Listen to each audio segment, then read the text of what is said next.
In the summer of 1871, at a parish courthouse situated along the lower Mississippi, a young seamstress named Delphine Boissou was expected to appear on the witness stand at 7 in the morning. She never showed up.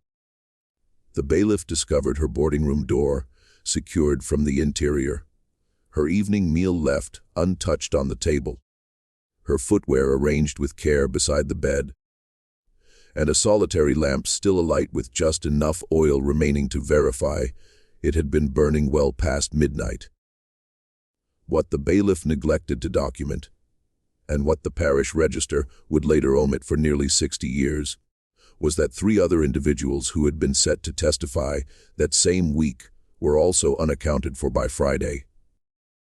Additionally, the riverbank beneath the courthouse had been dragged twice in silence before the judge declared the trial suspended indefinitely.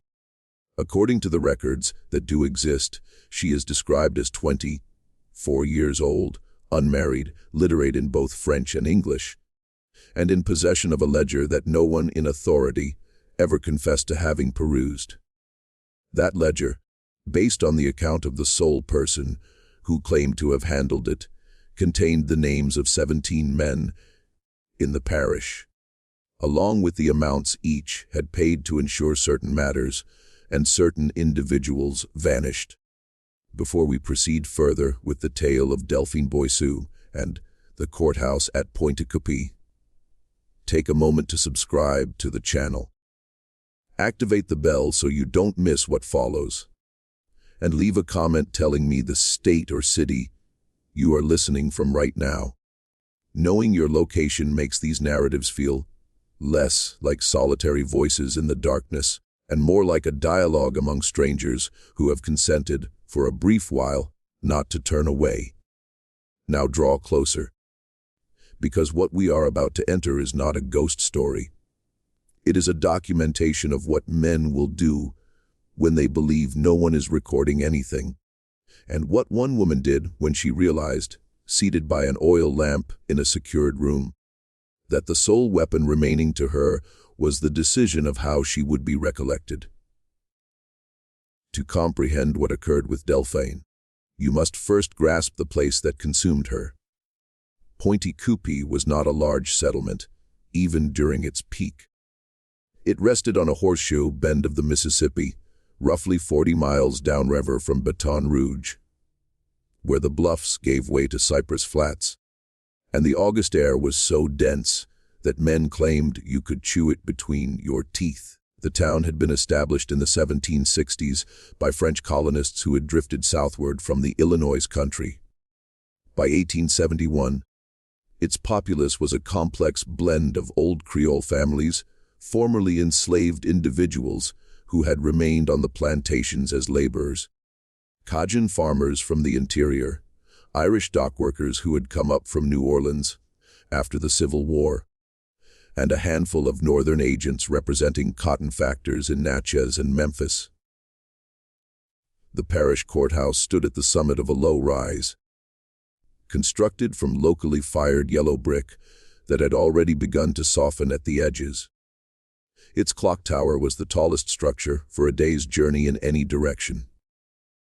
When the clock chimed on quiet nights, its sound carried from the far bank of the river, a slow, iron note that traveled across the water and into the cypress groves, where it seemed to those listening from the riverfront taverns to originate from somewhere beneath the earth rather than above it.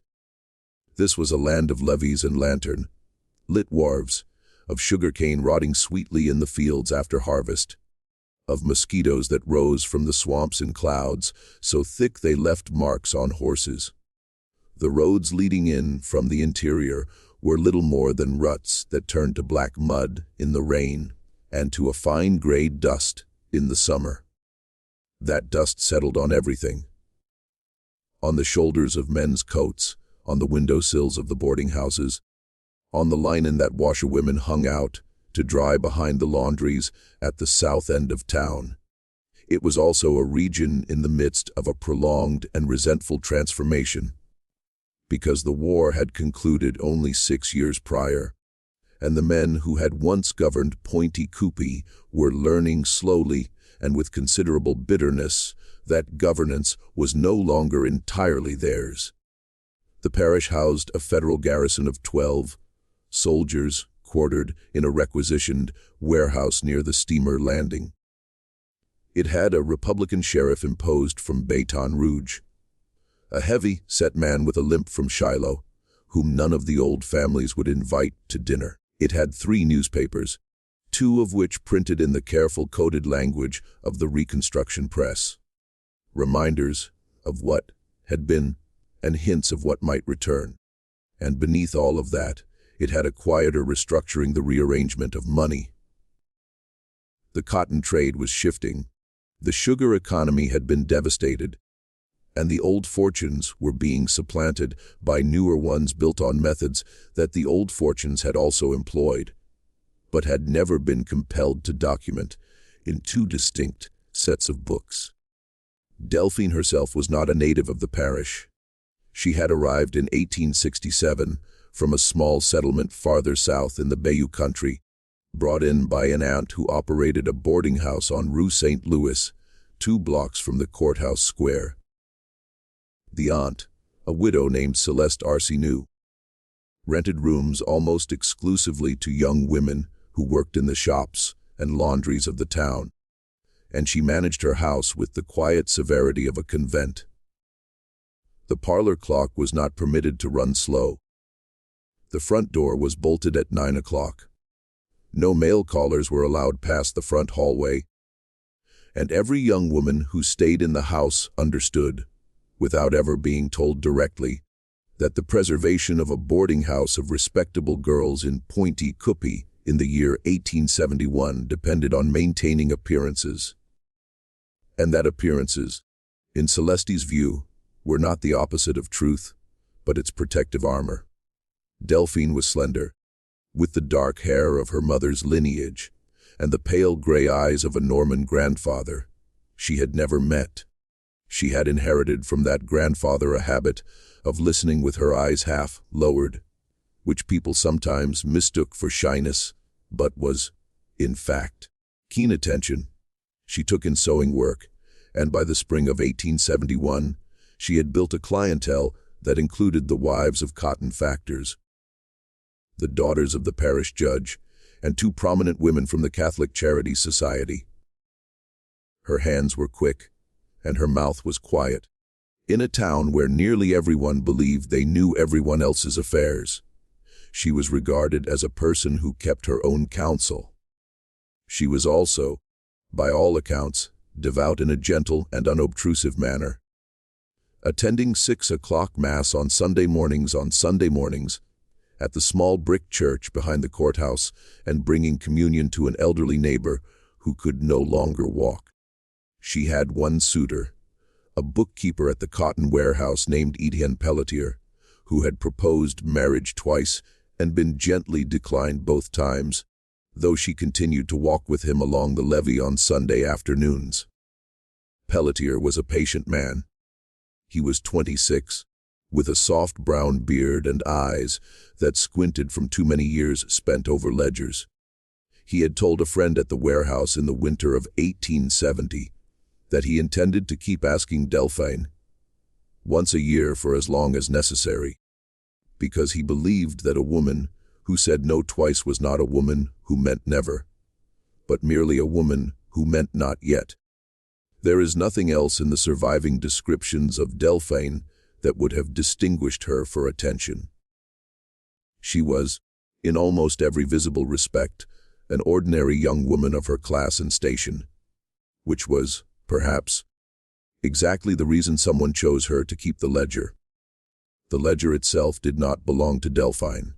It belonged, or had belonged, to a man named Marius Robichaux, a cotton broker of average reputation and substantial private wealth, who had died in February of 1871 under circumstances that the parish physician listed as sudden apoplexy, but which several of the man's household servants later described privately as something closer to a violent and panicked poisoning. Robichaux had maintained 2 sets of books for most of his adult life.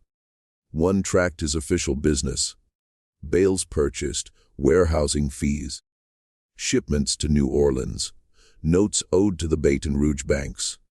The other tracked a different kind of commerce, one that had begun on a small scale during the war, when a number of men in the parish had discovered that displaced persons, lost property, and disputed titles created opportunities for those willing to handle certain matters without the encumbrance of paperwork. By the time Robichaux died, the second ledger had grown to 183 pages, and according to the single witness who ever described its contents in detail, it named 17 men in Pointe Coupee who had purchased services ranging from the intimidation of rival witnesses to the quiet disposal of documents to the removal of individuals who had become inconvenient to the business interests of the parish elite. The first ledger was discovered on Robichaux's desk the morning after his death. The second ledger was not. His widow, a small and frightened woman named Madeleine, found it 3 weeks later wrapped in oilcloth beneath a loose floorboard in her late husband's study. After sitting with it for 2 nights, she brought it in a sewing basket to the boarding house of Celeste Arsenault, who was her cousin. She arrived at dusk in a plain black shawl and sat in Celeste's kitchen for nearly an hour without speaking, drinking cup after cup of coffee that had gone cold. When at last she pushed the sewing basket across the table, she said only that she could no longer sleep with the thing in her house, and that Celeste would understand when she opened it. She expressed hope that Celeste would forgive her for bringing it. As there was no one else in the parish she trusted with such a weighty secret, Celeste, by her own later account, did not open the basket until Madeleine had departed. When she did, she stood for a long time at her kitchen table, holding the oilcloth package in her hands, reading the first 3 pages by the light of a single candle. Then she wrapped it up again, climbed the stairs to the top floor, and concealed it in the cedar-lined linen chest at the foot of Delphine's bed. Delphine's room was the only one in the house with a working bolt on the door, and because Celeste had realized in that moment that she was not strong enough to carry the burden alone, and that the one person in her house who might be strong enough was the one she most wished to protect, she told no one, not even Delphine, what was inside, or so Celeste later claimed. The events that brought Delphine to the witness stand began in April, when a laborer named Isaac Green was found dead at the base of the levee.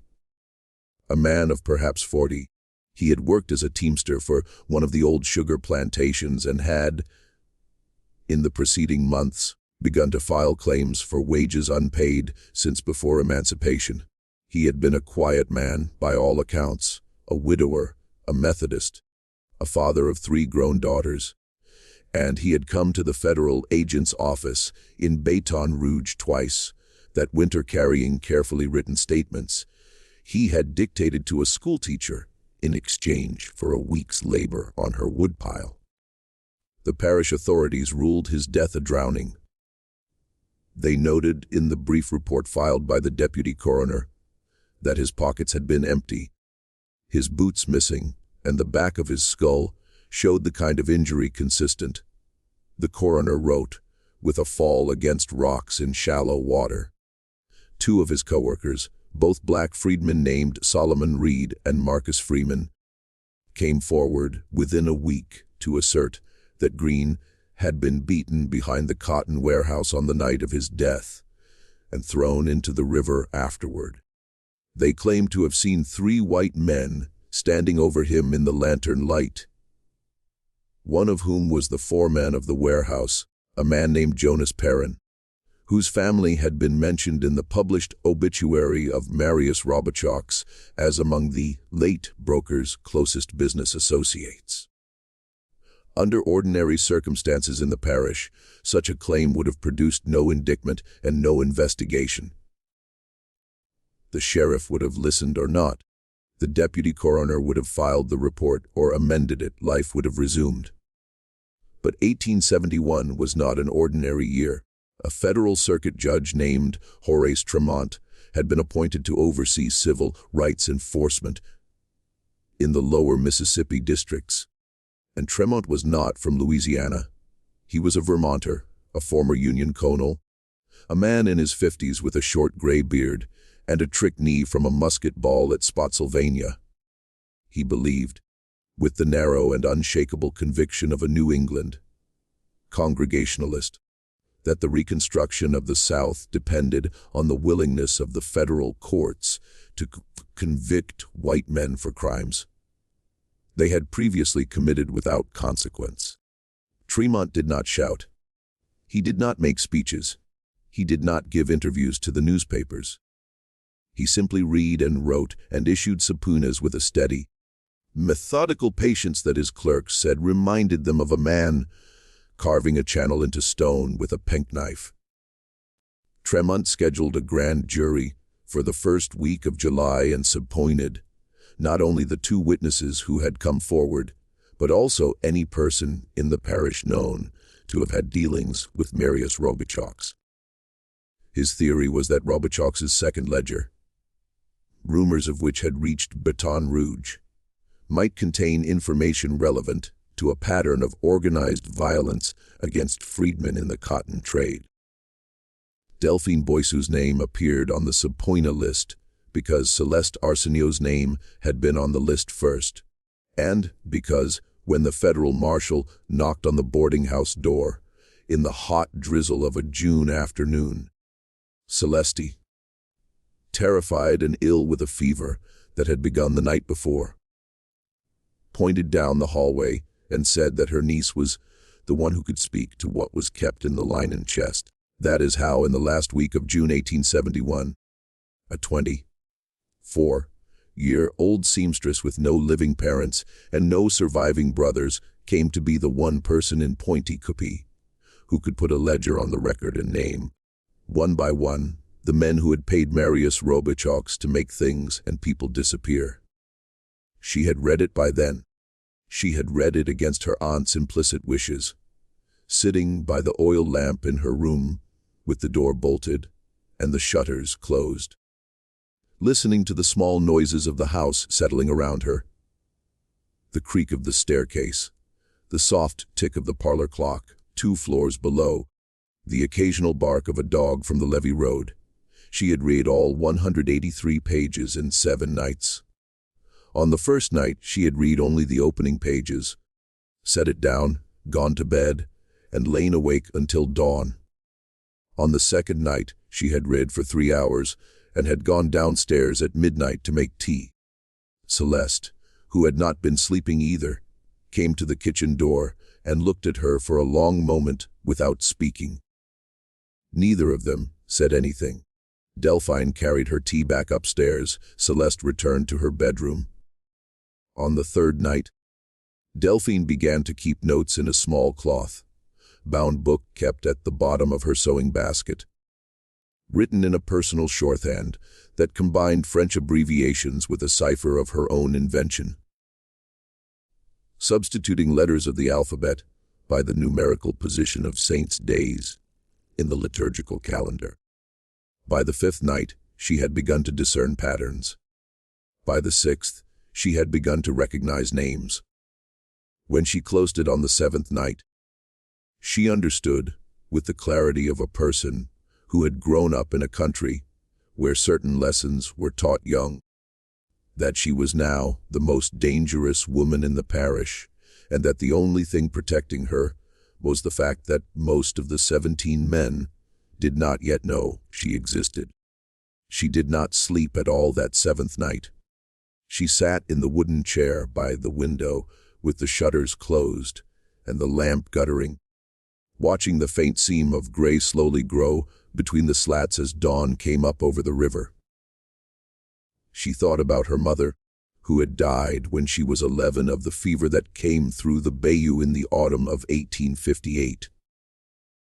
Her mother had taught her to sew by candlelight and, on the last night of her life, held Delphine's hand and told her that the one thing no one could ever take from her was the careful attention of her own mind. She thought about her father, who had died at Shiloh, whose face she could no longer remember clearly, but whose voice she could still summon in quiet moments. A slow, deep voice that always spoke French at home and English only in the market. She thought about the walks along the levee with Etienne Pelletier, about the 6 o'clock Mass at the small brick church, about the elderly neighbor to whom she brought communion. She understood that none of those things would protect her, and that none of the men named in the ledger would hesitate, because they had already demonstrated repeatedly that hesitation was not among their habits. And she understood something else, which took her by surprise. She was not afraid. She was something else, something colder and quieter than fear. In the days that followed, she would come to recognize it as the particular stillness of a person who has made a decision before she knows she has made it. The deposition was scheduled for the morning of July the 5th. The marshal came for her at dawn in a light summer rain, the kind that in Louisiana smells of cypress bark and iron. He found the door of her room locked from the inside. Celeste unlocked it with her own key, a thin brass key that had hung on a black ribbon around her neck for as long as anyone could remember. The two of them stood in the doorway, looking at what the room contained and did not contain. The bed had been slept in, or at least disturbed. The coverlet was pulled back at the corner. The pillow bore the shallow impression of a head that had lain there for at least an hour. The supper on the small pine table was cold, but untouched, a plate of rice and red beans, with a single piece of bread broken in half, and a pewter cup of water beside it, still full. Her shoes, the black leather walking boots she wore to Mass, were placed side by side at the foot of the bed, as though she had intended to put them on in the morning, and had at some point, in the night, decided not to. The oil lamp on the writing desk still had a thin film of smoke on its chimney, indicating it had burned long past the hour at which she was known to retire. Her second best dress, the green one she had pressed the afternoon before to wear to the courthouse, was hanging on the back of the door, still pressed, the sleeves smoothed, the collar sharp, a small piece of lavender tucked into the breast pocket. Her Bible was open on the dresser, face down to the book of Judith. On the desk, in the center of the blotter, was a single sheet of paper on which she had written, in her careful schoolmistress hand, the phrase, "She would not take another name," followed by 3 initials that nobody in the room recognized, and nothing else. The linen chest at the foot of the bed was open. The ledger was gone, and so was Delphine. No window was broken, no floorboard disturbed. The shutters were locked from the inside with a small iron pin, dropped through the latch, as they were every night before she went to bed. The bolt on the door had been thrown from the inside, and that bolt, as anyone who had ever tried to open it knew, was stiff with age and made a particular sound when thrown, audible from 2 rooms away. The only way out of that room, if she had left it alive, was through a door she could not have locked behind her. Yet the room was empty. The marshal, whose name was Henry Callahan, and who had fought with the Irish Brigade at Antietam, stood in the doorway for nearly a full minute before speaking. He was a tall man, gaunt in the way that older Irishmen become gaunt, with a long graying beard and eyes the color of wet slate. He had a scar that began at the hairline above his left eye and ran down into his beard, and a habit, when thinking, of rubbing the scar with the side of his thumb. He rubbed it now. When he finally spoke, he addressed Celeste in a low voice, asking whether she was certain the niece had been in the room when she retired for the night. Celeste said she was certain. Her voice, she later recalled, felt as though it were coming from the next room. She said she had brought Delphine a cup of chicory coffee at 9 o'clock, and they had spoken for perhaps a quarter of an hour. Delphine had been calm but pale, and had said she would sleep well, because she had made peace with God and with the testimony she was going to give. Celeste said she heard her niece bolt the door after her. That bolt was stiff and made a particular sound when thrown. She had gone to bed herself just after 10. The house had been quiet all night, and she had not heard a single footstep on the stairs. Callahan walked around the room twice, looked under the bed, tested the shutters, stood on a chair to examine the ceiling, lifted the Bible on the dresser and looked beneath it, then set it back exactly as he had found it, face down on the Book of Judith. He asked Celeste to leave the room and stood alone in it for a long time. Celeste, standing in the hallway, heard him do two things: open the linen chest and close it again, and murmur softly something in Irish. A word she did not understand, a word she later believed was a prayer. When he came out, his face was the color of tallow, and he said only that this was no longer a matter for the marshal's office. It was a matter for Judge Tremont. That night, 2 other witnesses on Tremont's list disappeared. Marcus Freeman, the freedman who had worked beside Isaac Green on the plantation and had come forward to describe the beating behind the warehouse, was last seen at a small tavern on the riverfront at 10:30, walking out into the rain with a friend who said he saw Freeman turn north along the levee path and then lost sight of him in the dark. Freeman did not arrive home. His wife, Cora, waited all night with a lantern in the window. At first light, she went out along the path with a cousin, calling his name. They found nothing but the soft black mud and the deep silence of the cypress. By mid-morning, 3 more men had joined the search. By noon, one of Freeman's shoes was found at the edge of the river, half sunk in the mud, laces still tied. No body was ever recovered. The other witness, a white shopkeeper named Edward Lacombe, who had done business with Robichaux and had been prepared to testify about certain payments recorded in the first ledger, intended to conceal the second, simply failed to open his store on the morning of the 6th. His clerk, a boy of 14 named Thomas, found the store locked, the till untouched, and a half-drunk cup of tea on the counter behind the ribbon rack. Lacombe's hat and coat were on their hooks, his horse still in the stable. The rear door of the shop was bolted from the inside, just as Delphine's had been. The clerk, standing in that small back room in the gray morning light, later said he had the sudden, unshakable feeling of standing in a place where someone had been only minutes before, and that whoever had taken them had been careful, patient, and unhurried. By Friday, Judge Tremont had lost 3 of his 4 witnesses. By Saturday, the grand jury had been dismissed.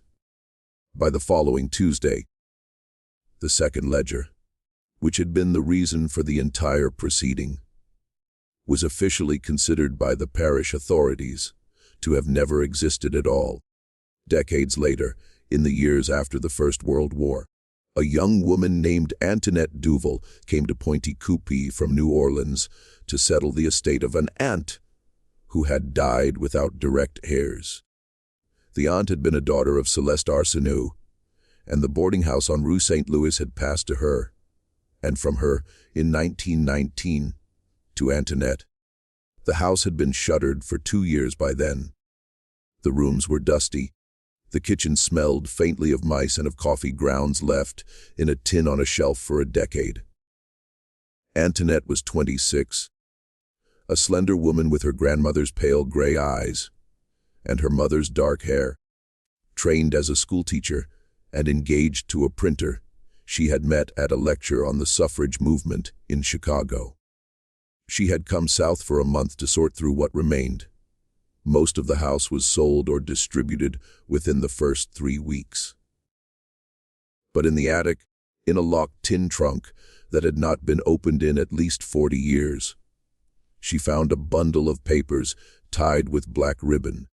Among those papers was a letter sealed in wax, addressed in a careful schoolmistress hand to a person who did not exist. The envelope read simply, "To the one who asks." Antoinette sat on the attic floor, in the dusty amber light coming through the small round window, turning the envelope over in her hands for nearly 5 minutes before opening it. The letter was dated the 3rd of July, 1871, 2 days before Delphine's disappearance, and was written in French, running to nearly 7 pages. It began with an account of how the ledger had come into the boarding house, how Delphine had been told to keep it in her linen chest, and how she had, against her aunt's explicit instructions, read it. It described what she had read, naming 6 of the 17 men, and set out, in plain and methodical prose, what each of them had paid Marius Robichaux for, with dates and amounts. It described the death of a dock worker in 1866, whose body had been weighted and sunk in the river, off the old sugar wharf, and named the 2 men who had paid for the disposal and the man who had received payment. It described the forced removal of a freedman family in 1868, whose claim to land near the bayou had been inconveniently supported by a written deed, and the arson of their cabin, naming the 3 men who had purchased the arson and the child of 4 who had died of smoke inhalation. It described the disappearance of a young midwife in 1869, whose only crime had been to tell pregnant women that their doctor was a drunk who had killed 2 patients, and the method by which she had been silenced. A staged elopement, a forged letter, and a shallow grave in a cane field 12 miles north of town. Each account was set down without elaboration or outrage, as though Delphine understood that her only protection against being dismissed as hysterical was to write like a clerk. Then, near the end, the tone shifted. The last 2 pages described a visit she had received on the evening of the 1st of July, 4 days before her deposition. A man had come to the boarding house at dusk. He had not given his name, but Celeste had shown him up to the parlor, and Delphine had been summoned. The man was not a stranger. She recognized him as the eldest son of one of the men named in the ledger, a planter from the north end of the parish whose family had lost most of its land in the war and was rebuilding its fortune through the cotton trade. He was perhaps 35, well dressed in a dark gray frock coat of a cut that had come from New Orleans that spring, quiet in manner, clean, shaven, with a gold ring on his smallest finger. He had, Delphine wrote, the particular calm of a man who had made a decision he did not expect to be disputed. He sat across from her in the small parlor, in the ladder, back chair by the fireplace. Celeste brought coffee and then, at a glance from the man, withdrew. He waited until the door closed behind her, then spoke. He told her he understood she had been subpoenaed, that she was in possession of certain papers, and that he had come to propose a transaction. He said he could see, from the quality of her sewing and the modesty of her circumstances, that she was a woman of limited means and considerable intelligence, a combination rarely rewarded in the world as it existed. He was authorized by persons he did not name to offer her $2,000 in gold, passage to any city she chose, and a letter of introduction to respectable families in that city who would receive her as a gentlewoman of reduced circumstances. He named the families, one of which was the Boston family of a woman for whom Delphine had, 4 months earlier, made a wedding gown. In exchange, she was to hand over the ledger, withdraw from her testimony on grounds of conscience, and leave the parish within 48 hours. The alternative, he said, was one she would not enjoy, though he phrased it with great delicacy. He said the parish had already demonstrated what could happen to persons who insisted on carrying burdens that did not belong to them. He paused, looked at her with something like regret, and said he wanted her to understand that the offer was a kindness, and the last kindness that would be offered. Then he waited. She wrote that he waited with a patience she found more frightening than any shouting could have been. He was not a hot-tempered man, not cruel in the way a beast is cruel. He was simply a man prepared to destroy her, with the same administrative efficiency with which he would have foreclosed on a farm.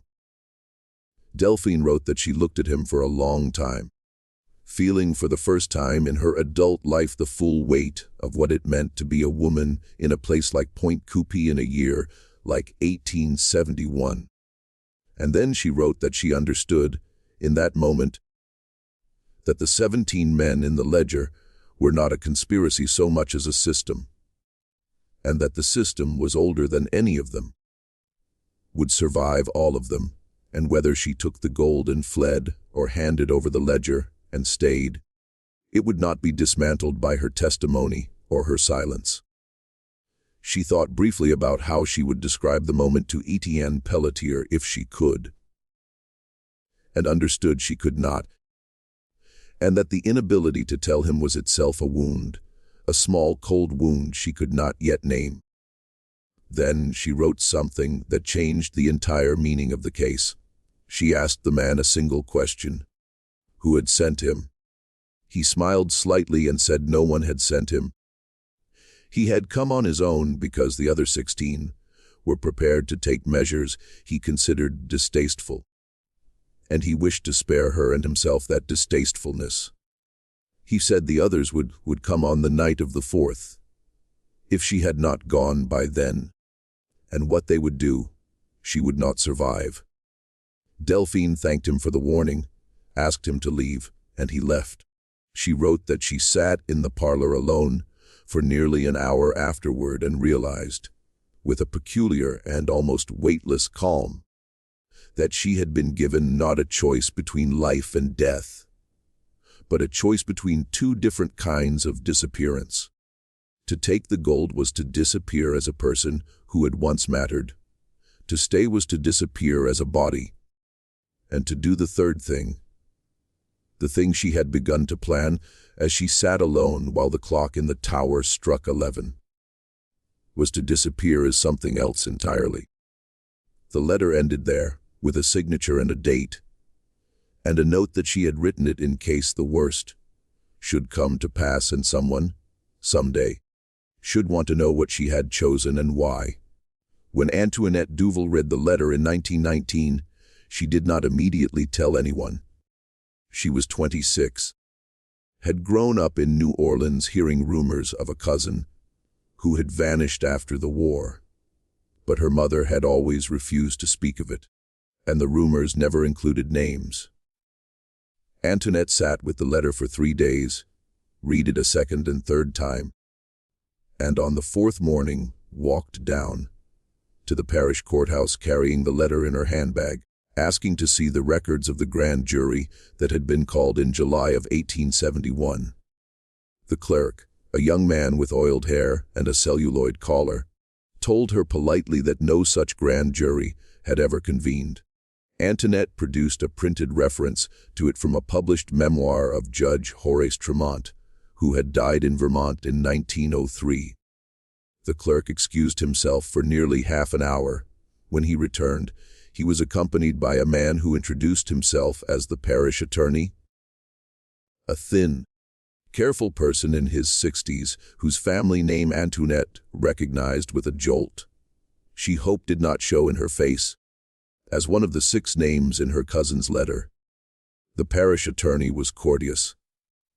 He invited her into his office, offered coffee, listened to her describe the letter without asking to see it, did not write anything down, and then told her in a gentle, regretful tone, like a man explaining that a roof cannot be repaired because the timbers are rotten through, that the documents she was looking for had been destroyed in a courthouse fire in 1884.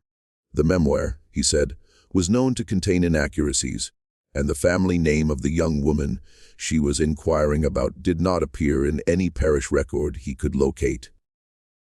He suggested, with the same gentleness, that perhaps her cousin had run away with a man and started a new life elsewhere, as young women sometimes did, and that it would be a kindness to the memory of the family to let the matter rest. He walked her to the door, shook her hand. His hand dry and cool, the hand of a man who had never done physical labor.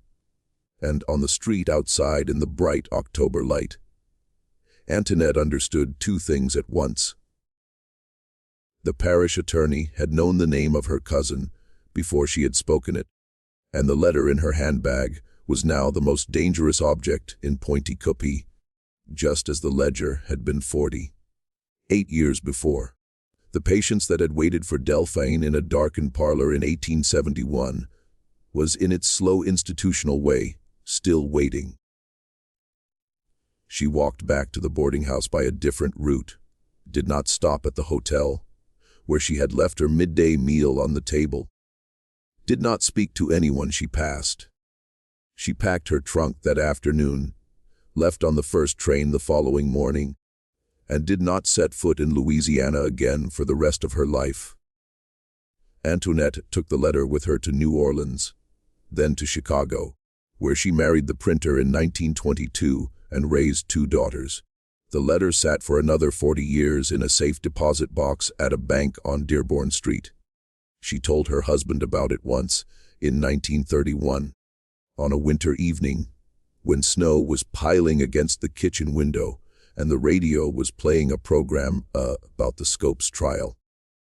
He listened without interrupting, and when she finished, he said he thought the letter belonged to history and should someday be given to a historian who knew what to do with it.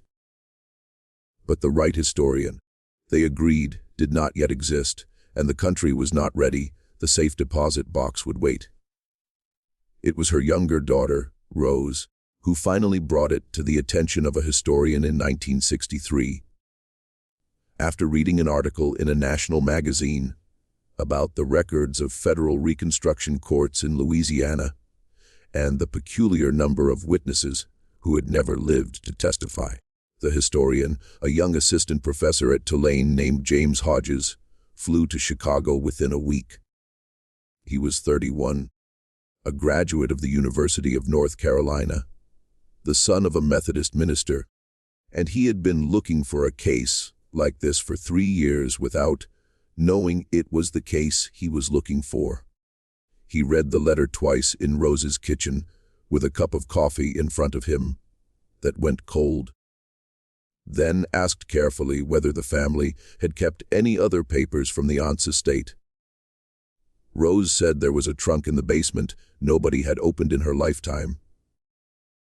Together they went down the basement stairs, pried the trunk open with a screwdriver, and inside, beneath 3 folded quilts and a bundle of tax receipts from the 1890s, they found the second ledger of Marius Robichaud's. It was exactly as Delphine had described it: 183 pages, 17 names, dates, sums, descriptions in the brisk commercial shorthand of a cotton broker, of what had been purchased and on whose behalf.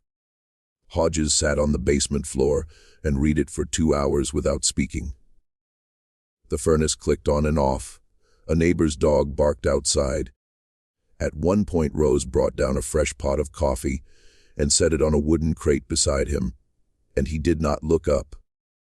When he finally did, he said in a voice Rose later remembered as almost apologetic that the names in the ledger belonged to families still prominent in Louisiana. Publication would not result in prosecutions because every man named had been dead for half a century.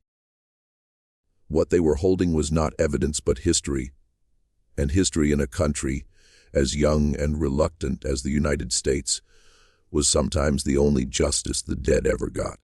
But here is where the story turns, and where the question becomes unavoidable. What Hodges published in 1964, in a small academic monograph that sold fewer than 300 copies, and was never reprinted, was not only the ledger and the letter. It was also the account of what the ledger revealed about the night of the 4th of July, 1871, in the room on Rue St. Louis. The ledger contained, as it turned out, one final entry. It had been written in a hand that was not Robichaud's. Robichaud had been dead for 5 months, but in a hand that matched exactly an entry Robichaud had made 3 years earlier on behalf of a client who had signed his own name in a contract later filed with the parish records. The final entry was dated the 2nd of July, 1871, 3 days before Delphine's scheduled testimony. It read, in translation from the broker's commercial French, "Commission 17 subscribers pro rata for final arrangement of the matter of the Rue St. Louis, to be completed on the night of the 4th. Some collected and held in escrow pending confirmation." The entry did not name the writer, but Hodges, reading it in Rose's basement in 1963, understood immediately who had written it.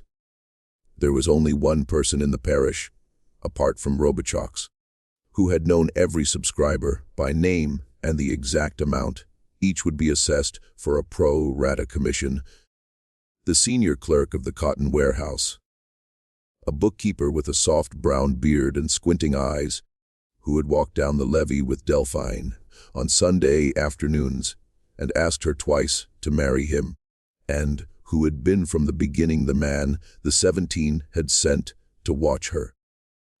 Delphine had made a plan in the hour after the young planter left her parlor on the evening of the 1st of July. But the plan had not begun that night. It had begun 2 weeks earlier, when she first began to read the ledger and recognized, on the 4th page, the distinctive handwriting of the warehouse clerk, Etienne Pelletier, who had made 3 fair copy transcriptions in the book and signed them with the small flourished P he used on envelopes to her. She had sat by the oil lamp in her room for a long time that night, holding the ledger and looking at the P, and understood in the slow way a person understands something she has already half known for months, that the patient suitor, who had asked her twice to marry him and been content to wait, was not waiting for her love. He was waiting for her testimony. He had been placed beside her carefully and at leisure by men who had foreseen, even before Robichaud's death, that the ledger would one day need to be retrieved from whoever came to hold it. And the cleanest way was through the hands of a trusted fiancé. She wrote that she had continued to walk with him on Sunday afternoons for 2 more weeks, because she had not been certain whether she was right, because she wanted to be certain. On the last Sunday, the 25th of June, she tested him casually by asking whether he had ever done business with a certain man whose name appeared on page 61 of the ledger for the purchase of an arson in 1868. She watched his face for the half second it took him to compose it, and she knew. Walking home along the levee afterward, she took his arm as she always did, felt the familiar warmth of it through the cotton of his coat sleeve, and understood that the warmth was not a lie. He did care for her in whatever degraded sense a man of his kind could care for a woman he had been paid to watch. And this knowledge was, in some ways, the worst part. It meant he was not only dangerous but also, in his own small compromised way, a man who had come to believe he deserved her. She understood that belief made a man behave in ways that the cold instruction of his employers could not always anticipate. After that, the plan was simple, though simple is not the right word. On the evening of the 1st of July, after the young planter had left the parlor, Delphine went directly to the home of the federal marshal, Henry Callahan, on the far side of the courthouse square. told him what she had been offered and threatened with, and asked for one thing only: help to disappear in a way that would be more useful than her death. Callahan, an Irishman, a widower, and a man who had spent the war watching the world rearrange itself at terrible cost, listened for nearly an hour. He asked questions. What did she think would happen to the ledger if she testified? She said she thought it would vanish from the evidence room within 48 hours of being entered. Because the system she had been reading about was older and more patient than Judge Tremont and colder than any of them had accounted for. What did she think would happen if she took the gold and went? She said she thought the men would let her live for perhaps 2 years, then decide on some winter night in St. Louis or Cincinnati that the risk of a living witness was too great, and she would die in a way called an accident. Never connected to a parish in Louisiana. He asked what she wanted.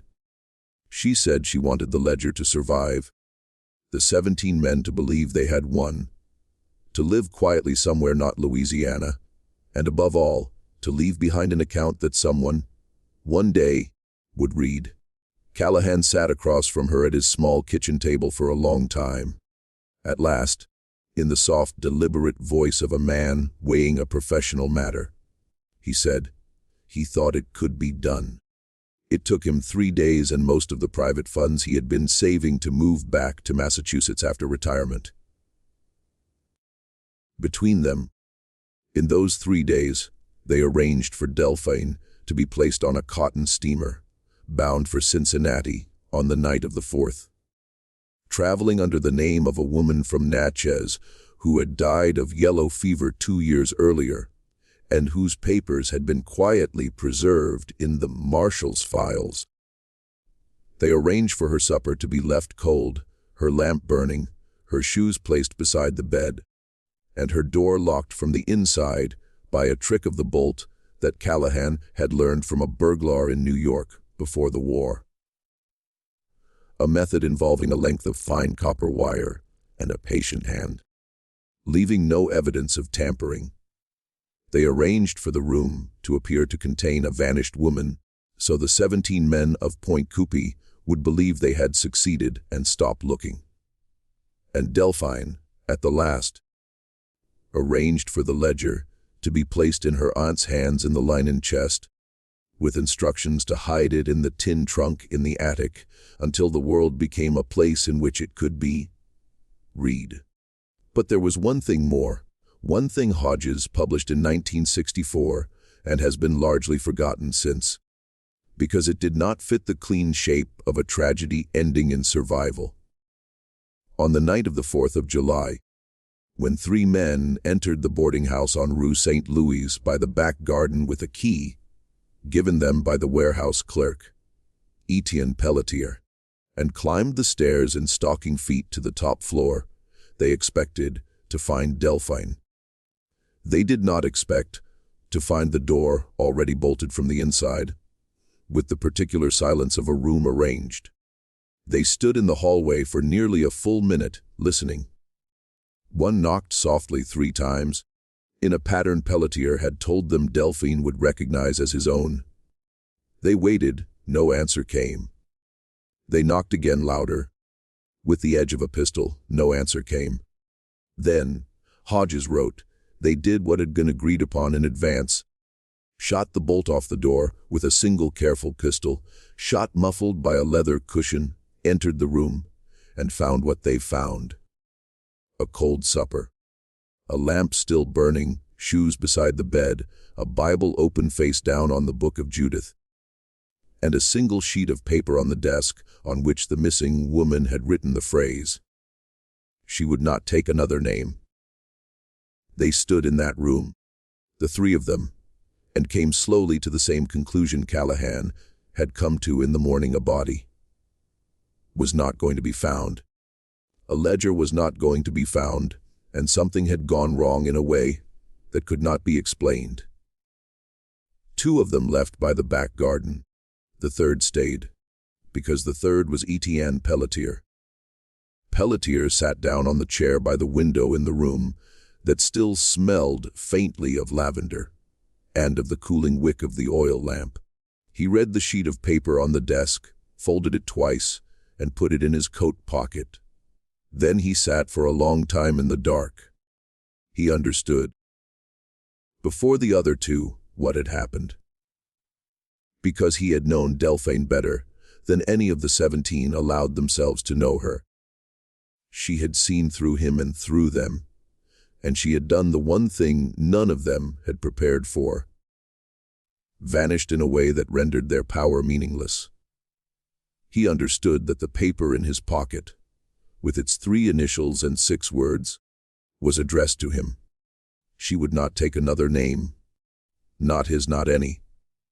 She had decided who she would be and who she would not be. And the decision had been made before he ever thought to propose the question. Pelletier left Pointe Coupee the following year.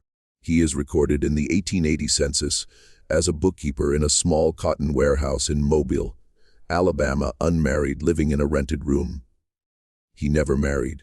He died in 1897 of tuberculosis in a charity hospital and was buried in a pauper's section of a Catholic cemetery outside the city.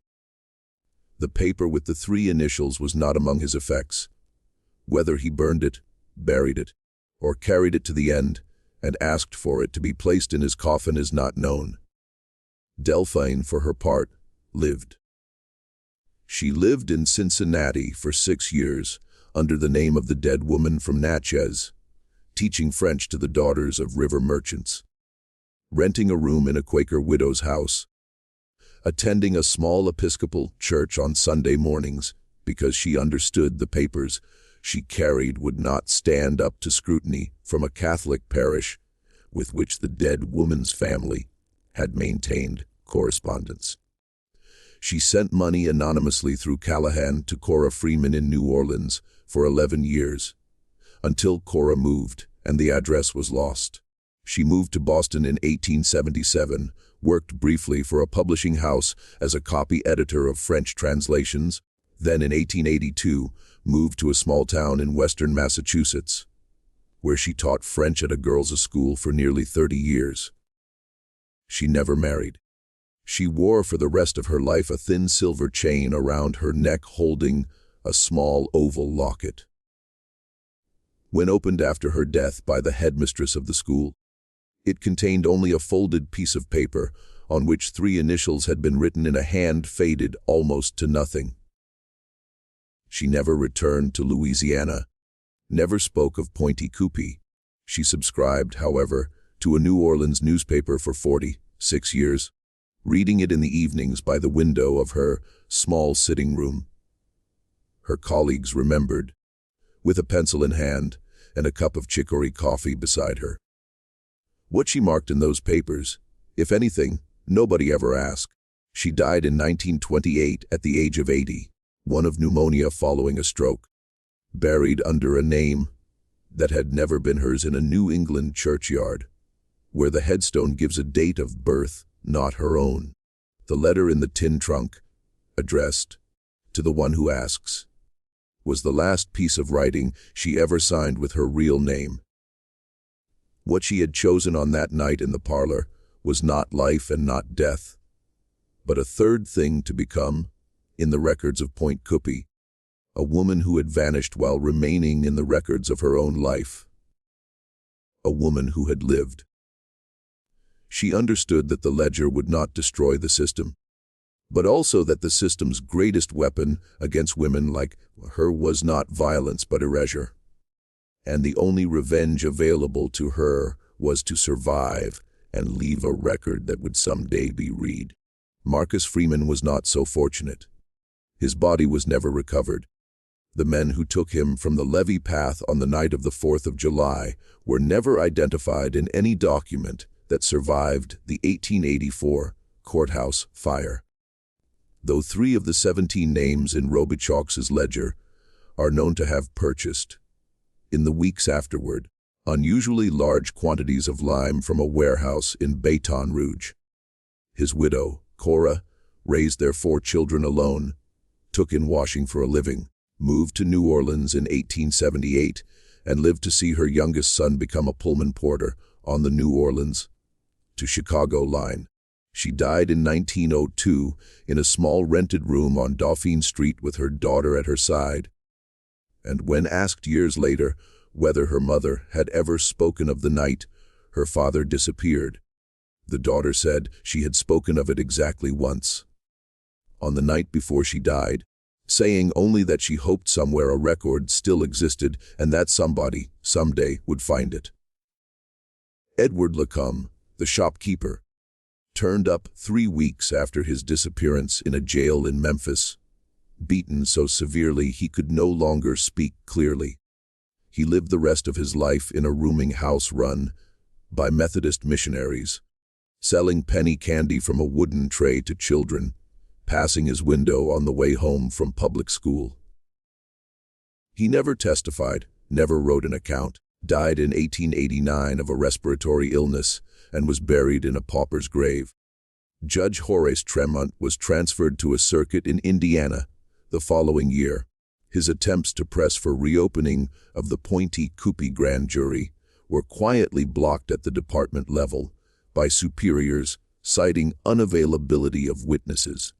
He retired to Vermont in 1879, wrote his memoir in the last 5 years of his life, and mentioned Pointe Coupee in 2 paragraphs, later cited by Antoinette Duval at the parish courthouse in 1919, and denied by the parish attorney with a dry, cool hand.